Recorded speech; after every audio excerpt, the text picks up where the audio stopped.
नमस्कार, स्वागत है आपका। आप देख रहे हैं राष्ट्र प्रथम। मैं हूं आपके साथ वैष्णवी झा। मध्य प्रदेश छत्तीसगढ़ के इस खास बुलेटिन में आपका स्वागत है। बुलेटिन की शुरुआत करेंगे हेडलाइंस के साथ। कमलनाथ के किले को लेकर भेदने की तैयारी में बीजेपी। आज आदिवासी बाहुल्य इलाके के दौरे पर सीएम शिवराज और वीडी शर्मा। मंत्री उषा ठाकुर बोली, गरवा एक्सप्रेस पर देश को दिखेगी मध्य प्रदेश की झलक। अमावस्या पर हजारों की तादाद में चित्रकूट पहुंचे श्रद्धालु कर रहे हैं पितरों का तर्पण। चीतों को एक सप्ताह हुआ पूरा, पहले दिन डरे सहमे थे, अब शिकार की तलाश में हैं चीते। खेती का रिकॉर्ड दुरुस्त करने के लिए 20,000 की मांग, घूस लेते पटवारी का वीडियो हुआ वायरल। अब खबरें जानेंगे विस्तार से। मध्य प्रदेश में भारतीय जनता पार्टी ने साल 2023 के विधानसभा चुनाव को देखते हुए कांग्रेस के गढ़ों को भेदने की तैयारी शुरू कर दी है, जहां सीएम शिवराज आदिवासियों के बीच जाकर पंडित दीनदयाल की नीतियों पर आदिवासियों को पढ़ाएंगे। वहीं झाबुआ, थांदला और अलीराजपुर में वे आदिवासियों को संबोधित करेंगे। साथ ही वीडी शर्मा भी आज छिंदवाड़ा दौरे पर रहेंगे। कमलनाथ के गढ़ को भेदने की तैयारी में बीजेपी जुटी हुई है। पहले दिन सीएम शिवराज पूर्व मुख्यमंत्री कमलनाथ के घर में सभा करने पहुंचे थे। तब अब संगठन की तरफ से प्रदेश अध्यक्ष वीडी शर्मा कमलनाथ के इलाके में ही दीनदयाल के एकात्मक मानववाद को जनता के बीच रखेंगे। सीएम चौहान प्रातः 11:40 बजे भोपाल से झाबुआ पहुंचकर पार्टी प्रत्याशियों के समर्थन में जनसभा को संबोधित करेंगे। दोपहर 1:25 पर झाबुआ के थांदला पहुंचकर पार्टी प्रत्याशियों के समर्थन में जनसभा करेंगे। इसके बाद चौहान शाम 3 बजे अलीराजपुर में पार्टी प्रत्याशियों के समर्थन में जनसभा को संबोधित करते हुए भोपाल रवाना होंगे। बीजेपी प्रदेशाध्यक्ष विष्णुदत्त शर्मा प्रातः 9:40 के आसपास छिंदवाड़ा के जाम सावली मंदिर सौंसर में दर्शन एवं पूजन करेंगे। प्रातः 10 बजे सौंसर के वार्ड क्रमांक 5 में पंडित दीनदयाल उपाध्याय की जयंती के कार्यक्रम में शामिल होंगे। इसके बाद प्रातः 11 बजे प्रधानमंत्री मोदी के मन की बात कार्यकर्ताओं के साथ सुनेंगे। वीडी शर्मा दोपहर 12:10 पर मोगांव में रोड शो और जनसभा को संबोधित करेंगे। दोपहर 1:35 पर मोगांव में पार्टी कार्यकर्ताओं के निवास पर भोजन करेंगे। दोपहर 2:40 के आसपास पंडूरा में रोड शो और जनसभा को संबोधित करेंगे।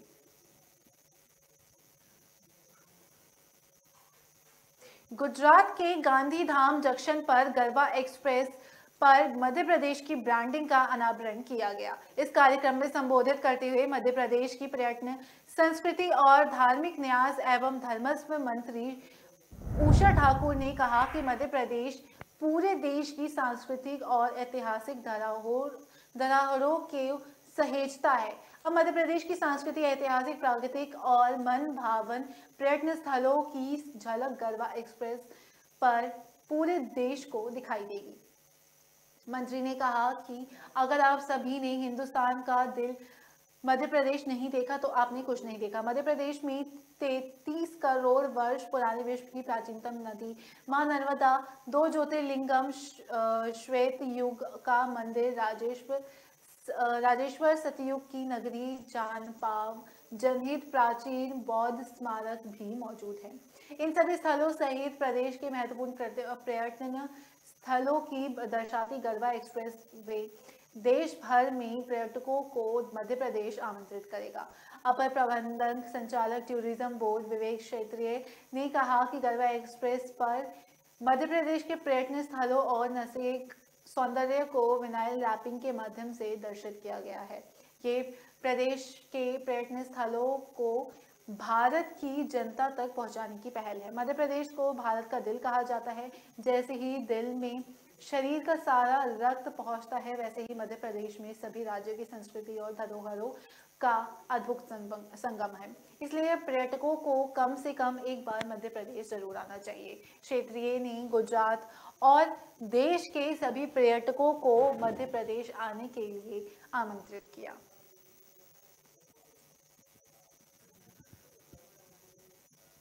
धर्मनगरी चित्रकूट में आज पितृ विसर्जन अमावस्या पर हजारों की तादाद में श्रद्धालुओं की भीड़ उमड़ी। श्रद्धालुओं ने मंदाकिनी नदी के किनारे मुंडन के बाद स्नान कर अपने पितरों का श्राद्ध और तर्पण कर पिंडदान किया और भगवान कामतानाथ के दर्शन कर कामदगिरी की परिक्रमा लगाई। दरअसल धर्मनगरी चित्रकूट में वैसे तो हर अमावस्या पर श्रद्धालु की भीड़ उमड़ती है, लेकिन आज पितृ विसर्जन अमावस्या के चलते हजारों लाखों की संख्या में लोग चित्रकूट पहुंचे। श्रद्धालुओं ने मंदाकिनी नदी के तट पर स्नान, तर्पण और सिर मुंडन करने के बाद पुनः स्नान करते हुए इसके बाद कामतानाथ के दर्शन किए और कामदगिरी के प्रक्रिया लगाई। शुक्रवार को ही रात से ही श्रद्धालुओं का पहुंचना शुरू हो गया था। आसपास जिलों के श्रद्धालुओं ने एक दिन पहले ही डेरा जमा लिया था और रात से ही स्नान का सिलसिला शुरू हो गया था। ऐसी मान्यता है कि भगवान श्री राम जब वनवास के दौरान चित्रकूट आए थे तो उन्हें अपने पिता दशरथ जी की स्वर्गवास की खबर यहाँ मिली थी और चित्रकूट से ही उन्होंने मां मंदाकिनी नदी के किनारे अपने पिता मोक्ष के लिए तर्पण कर पिंडदान किया था। तब से ये परंपरा शुरू हो गई थी।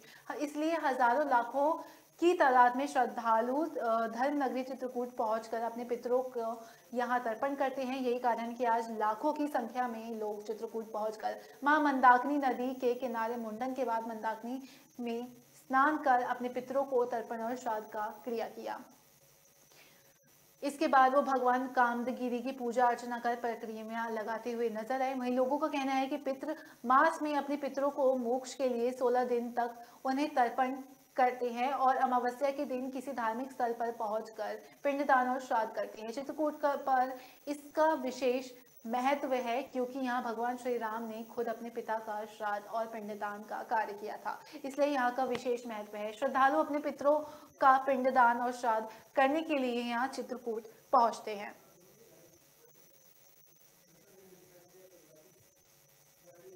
नीमबिया से लाए गए चीतों को भारत की धरती पर 7 दिन पूरे हो गए हैं। इस दौरान उनकी दिनचर्या में काफी बदलाव भी देखने को मिले। पहले दिन बड़े डेरे सहमे से चीते अब माहौल में ढलते नजर आ रहे हैं।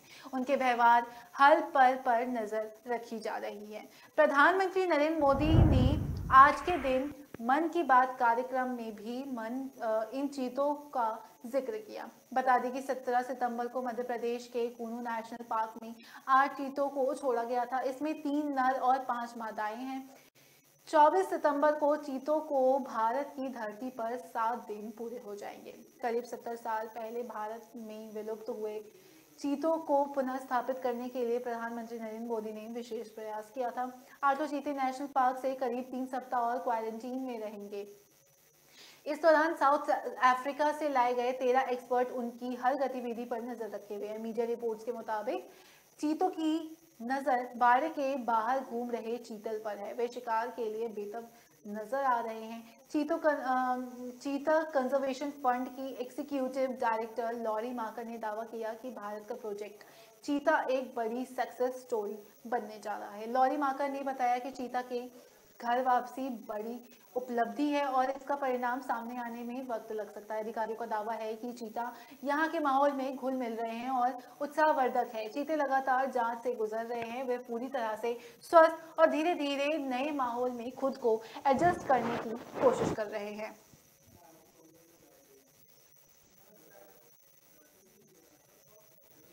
सीएम शिवराज सिंह चौहान के गृह जिले सीहोर में पदस्थ पटवारी द्वारा रिश्वत लेने का वीडियो तेजी से सोशल मीडिया पर वायरल हो रहा है। वीडियो में दिख रहा है कि कुछ किसानों से पटवारी पैसे ले रहा है।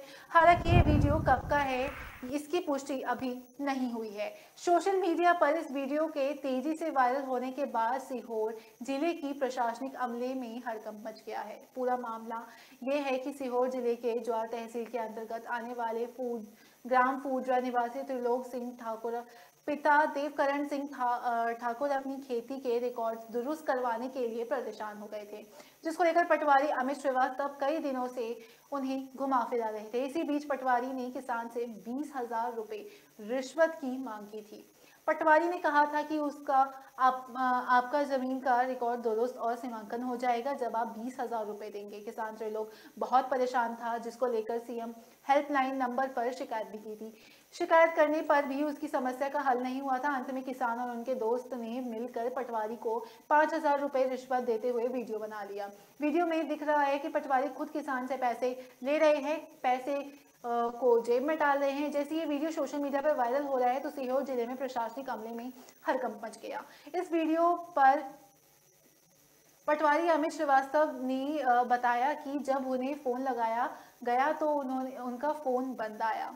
इसके बाद सीहोर जिले में आष्टा एसडीएम आनंद सिंह राजावत ने बताया कि मामला उनके संज्ञान में आया है। उन्होंने कहा कि ये वीडियो सोशल मीडिया पर वायरल हो रहा था, जिसको ध्यान में रखते हुए पटवारी अमित श्रीवास्तव को निलंबित कर दिया गया है और तहसीलदार ज्वार को जांच के निर्देश दिए गए हैं। रुकेंगे एक छोटे से ब्रेक के लिए, आप बने रहिए राज प्रथम के साथ।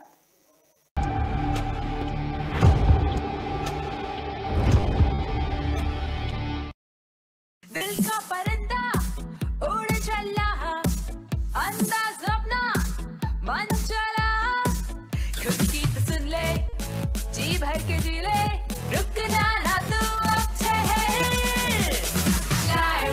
Lyra, anytime, anywhere. Lyra, everybody loves to wear. Lyra, anytime, anywhere.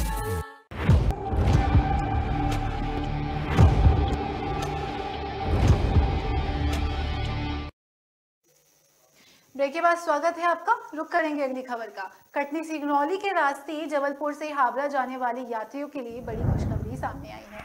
इस रास्ते से चलने वाली शक्ति पुंज एक्सप्रेस के यात्रा समय में 6 घंटे की कटौती की गई है। अब इस ट्रेन से 30 की बजाय सिर्फ 24 घंटे में जबलपुर से हावड़ा पहुंचा जा सकेगा। जबलपुर रेल मंडल के डीसीएम सीनियर डीसीएम विश्व रंजन के मुताबिक पश्चिम मध्य रेलवे से जबलपुर से चलकर सिंगरौली मार्ग से हावड़ा को जाने वाली शक्ति कुंज एक्सप्रेस के समय में परिवर्तन किया गया। रेल प्रशासन ने ट्रेन के समय में परिवर्तन करते हुए उसकी स्पीड को भी अपडेट कर दिया है, जिससे शक्ति पुंज एक्सप्रेस जबलपुर से अब मात्र 24 घंटे में हावड़ा स्टेशन पहुंचेगी, जबकि इससे पहले इस यात्रा में 30 घंटे का समय लगता था। विश्व रंजन ने बताया कि जबलपुर से हावड़ा के चलने वाली शक्ति पुंज एक्सप्रेस ट्रेन नंबर 11447 जो कि प्रतिदिन रात 23:40 से जबलपुर से रवाना होती थी, अब ये गाड़ी 1 अक्टूबर से रात 22:20 पर हावड़ा के लिए रवाना होगी। ये गाड़ी लगभग 1 घंटा 20 मिनट पूर्व प्रारंभ होकर कटनी में रात 23:30 बजे अगले दिन सिंगरौली सुबह 5 बजे पहुंचकर हावड़ा के लिए रवाना होगी। ये ट्रेन रात में 22:40 पर हावड़ा पहुंच जाएगी। जबलपुर से हावड़ा जाने वाली ट्रेन एक अन्य number 12322 Mumbai Howrah mail number में हावड़ा पहुंचने में 22 घंटे लगते हैं। अब शक्तिपुंज एक्सप्रेस के समय में 6 घंटों की कटौती और उसकी स्पीड बढ़ने से यात्रियों को फायदा होगा। यात्री अब इस ट्रेन से भी कोलकाता जाने में रुचि दिखा सकेंगे।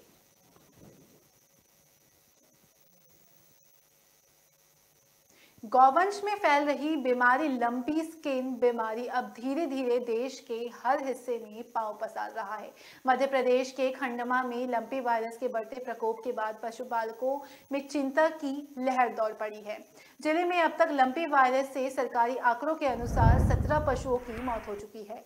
वहीं अब इस बीमारी से लड़ने के लिए पशुपालकों और गौशाला समितियों ने अपने स्तर पर प्रयास कर दिए हैं। शहर में लगभग श्री गणेश गौशाला में गौवंश लंपी वायरस के संक्रमण से बचाने की कवायद शुरू हो गई है। यहाँ गायों की रोग प्रतिरोधक क्षमता बढ़ाने के लिए आयुर्वेदिक एंटीबायोटिक लड्डू बनाए जा रहे हैं, जो कि 1 दिन में अंतराल पर गायों को खिलाए जाएंगे। गौशाला समिति सचिव रामचंद्र मौर्य और सहयोगी भूपेंद्र चौहान ने बताया कि सरकार और सहयोगियों से गौशाला के गौवंश का टीकाकरण हो गया है। जिस तरह से कोरोना काल में लोगों के आयुर्वेदिक उपायों से अपनी रोग प्रतिरोधक क्षमता बढ़ाकर खुद को कोरोना संक्रमण से सुरक्षित करने के प्रयास किए, उसी तरह हम सभी गौशाला में 400 से अधिक गौवंश को सुरक्षित रखने के लिए लड्डू बना रहे हैं। ये औषधीय लड्डू एक दिन के अंतराल से गौवंश को खिलाए जाएंगे। इससे उनकी रोग प्रतिरोधक क्षमता बढ़ेगी और लंपी वायरस के प्रकोप से बचाने में सहायता मिलेगी। उन्होंने कहा कि मनुष्य अपनी समस्या बोलकर बता सकते हैं, लेकिन गौवंश की समस्या हमें अंतर्मन से समझना होगा और उसका निराकरण भी करना होगा।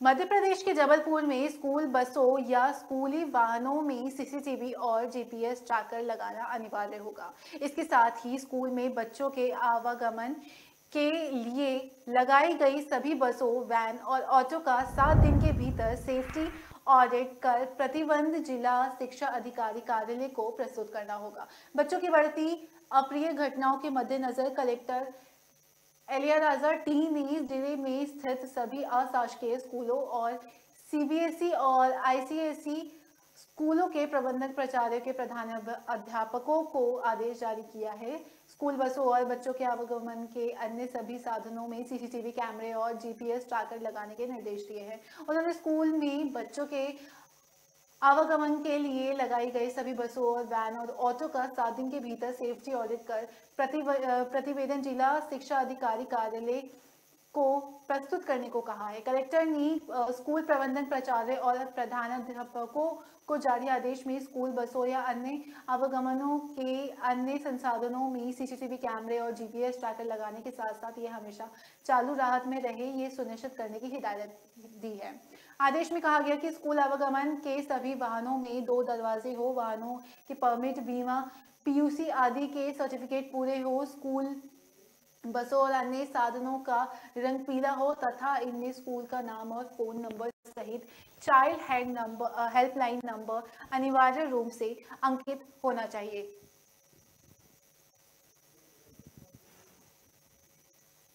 छत्तीसगढ़ की राजधानी रायपुर में आधे अधूरे स्काई वॉक पर सियासत गरमा गई है।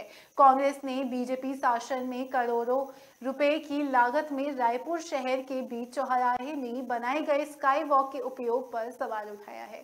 साथ ही कांग्रेस का आरपी सिंह ने मुख्यमंत्री भूपेश बघेल को जांच के लिए एक ज्ञापन भी सौंपा है।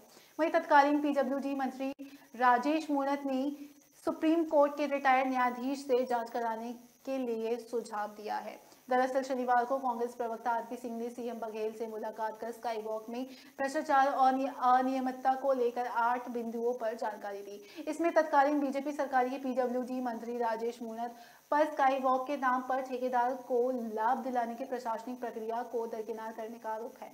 आरपी सिंह ने तत्कालीन मंत्री राजेश मूणत पर आरोप लगाया और कहा कि बिना किसी आवश्यकता के रायपुर शहर में एक स्काई वॉक बनने का प्रोजेक्ट अपने रसूख का प्रयोग करके पास करवा दिया जाए, इसका कोई औचित्य या आवश्यकता ही नहीं थी। कांग्रेस के द्वारा लगाए गए भ्रष्टाचार के आरोप में पूर्व मंत्री राजेश मूणत ने सरकार को चुनौती देते हुए कहा कि इस सरकार में दम है तो स्काई वॉक की सुप्रीम कोर्ट के रिटायर्ड न्यायाधीश की जांच करा ले या इस पर थोड़ी राजनीति ना कर कोई निर्णय करे।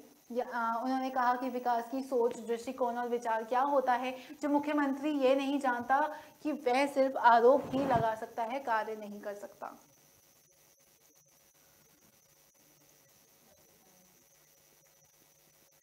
छत्तीसगढ़ की राजधानी रायपुर में चल रहे मुख्यमंत्री trophy India international badminton challenge 2022 के फाइनल मैच 25 सितंबर को खोले जाएंगे। इसके साथ ही बैडमिंटन टूर्नामेंट का समापन समारोह भी होगा। बैडमिंटन टूर्नामेंट के समापन समारोह में मुख्यमंत्री भूपेश बघेल बतौर मुख्य अतिथि के रूप में शिरकत करेंगे। वहीं विशेष अतिथि पूर्व ऑल इंग्लैंड बैडमिंटन विजेता गोपी चंद भी मौजूद होंगे। गौरतलब है कि छत्तीसगढ़ में पहली बार बैडमिंटन के अंतर्राष्ट्रीय स्तर के टूर्नामेंट का आयोजन किया जा रहा है। यह आयोजन मुख्यमंत्री भूपेश बघेल की पहल और उनके विशेष प्रयास से हो रहा है। उक्त टूर्नामेंट के सभी मैच राजधानी रायपुर में मोवा स्थित आई स्पोर्ट्स बैडमिंटन एरिना खोले जा रहे हैं। इस प्रतियोगिता के पुरस्कार राशि 15,000 अमेरिकी डॉलर तय किया गया है। छत्तीसगढ़ में बीते 20 सितंबर से शुरू हुए मुख्यमंत्री trophy India international badminton challenge 2022 में भारत समेत Sri Lanka, Thailand, Canada, America, Maldives, Mauritius, संयुक्त अरब अमीरात, मलेशिया, जापान, युगांडा और जाम्बिया के 5 150 बैडमिंटन खिलाड़ी प्रतिभागी के रूप में शामिल हुए। इस दौरान पुरुष एकल, पुरुष युगल, महिला एकल, महिला युगल एवं मिश्रित युगल श्रेणी में मैच खेले जा रहे हैं। यहाँ 20 और 21 सितंबर को क्वालिफाइड मैच हुए, फिर मुख्य ड्रॉ के मैच हुए। आज सेमीफाइनल के मैच खेले गए। कल सभी श्रेणियों में फाइनल मैच खेले जाएंगे। मुख्यमंत्री trophy India international badminton challenge 2022 के सेमीफाइनल मुकाबलों के परिणाम इस तरह रहे। इसमें पुरुष एकल वर्ग में सेमीफाइनल के शुभकर्ण डे भारत ने आदित्य जोशी को 21-15, 11-21, 21-11 से शिकस्त देकर फाइनल में प्रवेश किया। वहीं प्रियांशु राजावत ने यू इगारशी को 21-16, 21-15 से पराजित कर फाइनल में पहुंचे। इधर महिला एकल सेमीफाइनल के मैच में सामिया इमाद फारूकी ने पूर्व वार में को 22-20, 21-15 से हराया तो तासीम मीर ने मालविका वसोड़ को 21-16, 14-21, 22-20 से मात देकर फाइनल में प्रवेश किया।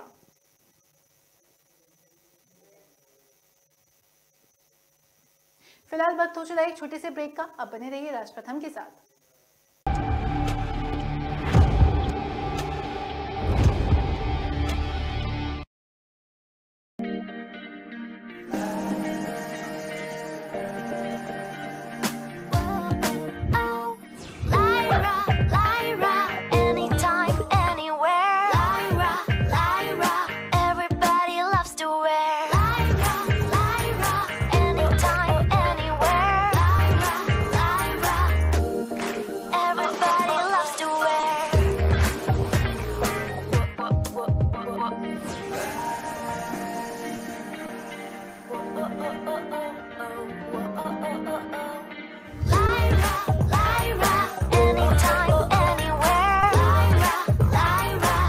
My life, my Lyra.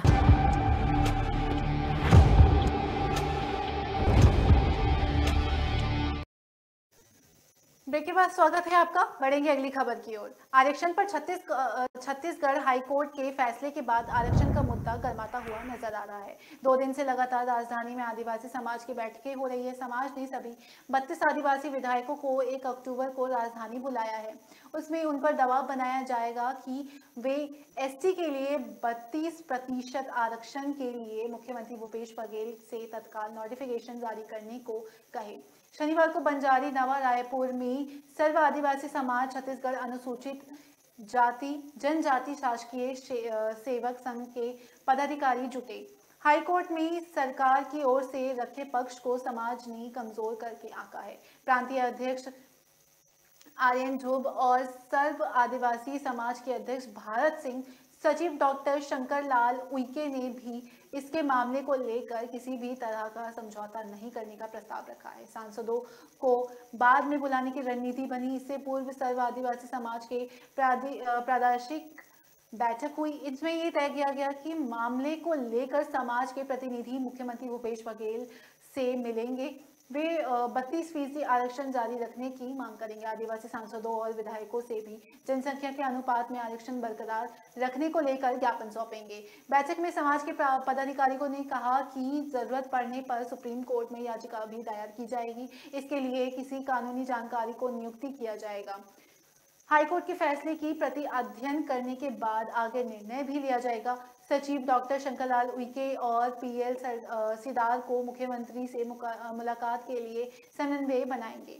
बैठक में अध्यक्ष भारत सिंह, आरबी सिंह, वीपीएस नेताम जी मींज, कल्याण सिंह बरिहा, महासमुंद, रोहित सिदार रायगढ़, शिव प्रसाद चंद्रवंशी भिलाई, कोषाध्यक्ष निर्मल कुमार टोपो दुर्ग, सुदर्शन सिंह ठाकुर भिलाई, तोशन कुमार ठाकुर दुर्ग, केपी ध्रुव, ओम प्रकाश चंद्रवंशी, पोलुस बारबार, सोनराव नेता और उदय राम नेता कांकेर, अमृत कुमार कुजूराम, मनोहर ठाकुर अध्यक्ष महासमुंद जिला, PR Nair, Pritam Singh Diwan Mahasamund, NS Thakur, SS Sori, Sharda Mandlai, doctor Vedwanti Mandavi भी शामिल हुई।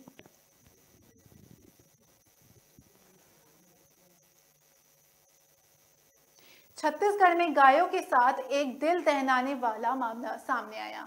यह मुंगेली जिले के पथरिया कस्बे में 40 गायों की मौत हो गई। ये गाय एक तस्कर के बाड़े में ही बंधी थी।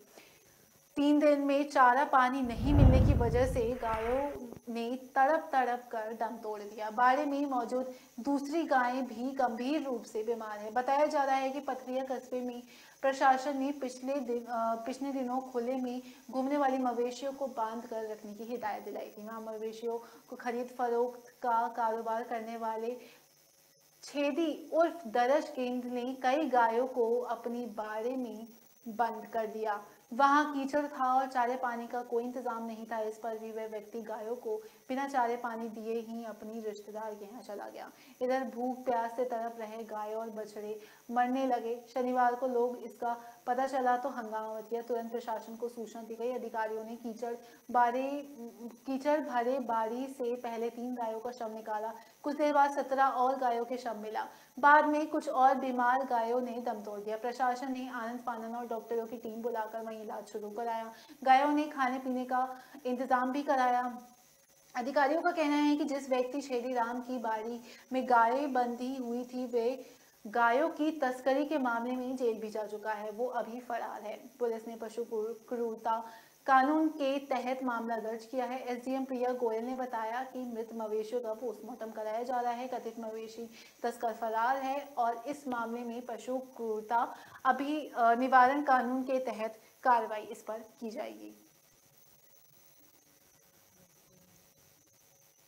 देश में बढ़ रहे चाइल्ड सेक्सुअल पोर्नोग्राफी सीबीआई ने बड़ा एक्शन लिया है। शनिवार को एक साथ देश भर में 21 राज्य और केंद्र शासित प्रदेशों में तलाशी अभियान चलाया गया। इसमें छत्तीसगढ़ की राजधानी रायपुर में सीबीआई की टीम ने तलाशी ली और रायपुर में 2 लोगों की गिरफ्तारी की गई।